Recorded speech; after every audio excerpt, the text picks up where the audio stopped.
বিষ্ণুই গ্যাং প্রতিনিয়ত হুমকি দিয়ে যাচ্ছে বলিউড ভাইজান সালমান খানকে। এরপরও দমে যাননি সালমান খান। হুমকিতে যেন কোনো ভ্রুক্ষেপই নেই তার। এবার বাধা উপেক্ষা করে গেলেন নাগরিক অধিকার আদায়ে। চলুন জেনে আসি।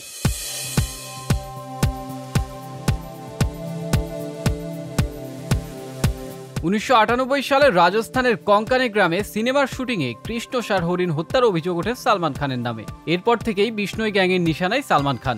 একাধিকবার বলিউডের ভাইজানকে খুনের হুমকি দিয়ে খবরের শিরোনামে জায়গা করে নিয়েছে লরেন্স বিষ্ণুই। কিছুদিন আগে হত্যার হুমকি পেয়েছেন সালমান খানের বন্ধু ও বলিউড বাদশা শাহরুখ খান। এর আগে সালমান খানের ঘনিষ্ঠ বাবা সিদ্দিকী খুন হন বিষ্ণুই গ্যাংয়ের হাতে। এরপর প্রতিনিয়তই হত্যার হুমকি পাচ্ছেন সালমান খান।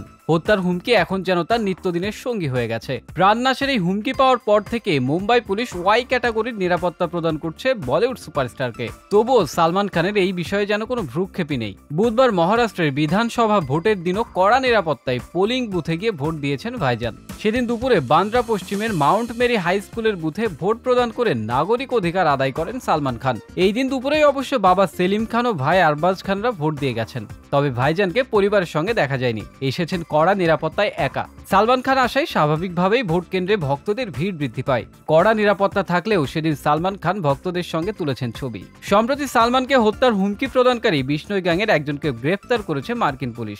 গ্রেফতারকৃত আনমোল বিষ্ণুই গ্যাং প্রধান লরেন্স বিষ্ণুইয়ের ছোট ভাই। ইতোমধ্যেই মুম্বাই পুলিশ আনমোলকে দেশে ফিরিয়ে আনতে মার্কিন প্রশাসনের কাছে আবেদন করেছে বলে জানা যায়।